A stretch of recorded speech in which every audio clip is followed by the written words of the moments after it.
Biscuits, cookies ఇష్టపడని పిల్లలంటూ ఎవరు ఉండరు కదా. కానీ బయట షాప్లో దొరికేవి మ్యాక్సిమం మైదా యూస్ చేస్తారు. హెల్దీ ఇంట్లోనే సింపుల్గా చాలా తక్కువ ఇంగ్రీడియంట్స్తో హెల్దీ కోకోనట్ కుకీస్ చేద్దామా? ఒక మిక్సింగ్ బౌల్లోకి 2 teaspoon melted ghee or butter వేసుకొని 1/2 కప్ ఆర్గానిక్ జాగరీ పౌడర్ లేదా డేట్స్ పౌడర్ని కూడా వేసుకొని ఒకసారి మిక్స్ చేసుకోవాలి. బెల్లం మెల్ట్ అవ్వాల్సిన అవసరం లేదు. ఇది బేక్ అయిన తర్వాత తినేటప్పుడు క్రంచీగా మంచి టేస్ట్ ఉంటుంది. ఇందులోకి 1 కప్ గోధుమ పిండి వేసుకొని 1/2 కప్ డెసికేటెడ్ కోకోనట్ అలాగే 1/2 టీ స్పూన్ బేకింగ్ పౌడర్ వేసుకొని ఇవన్నీ ఒకసారి బాగా మిక్స్ చేసి కాంచి చల్లార్చిన గోరువెచ్చగా ఉండే పాలని కూడా వేసుకుంటూ చపాతీ పిండి కన్సిస్టెన్సీలోకి కలుపుకోవాలి. మరీ మెత్తగా ఉండకూడదు, అలాగని హార్డ్గా ఉండకూడదు.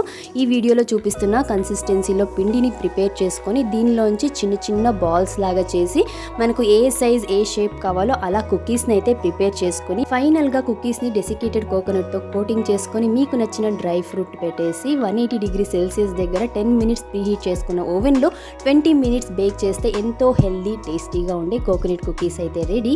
మీరు తప్పక ట్రై చేసి మీ ఫీడ్బ్యాక్ని నాకు కామెంట్లో షేర్ చేయండి. బాయ్.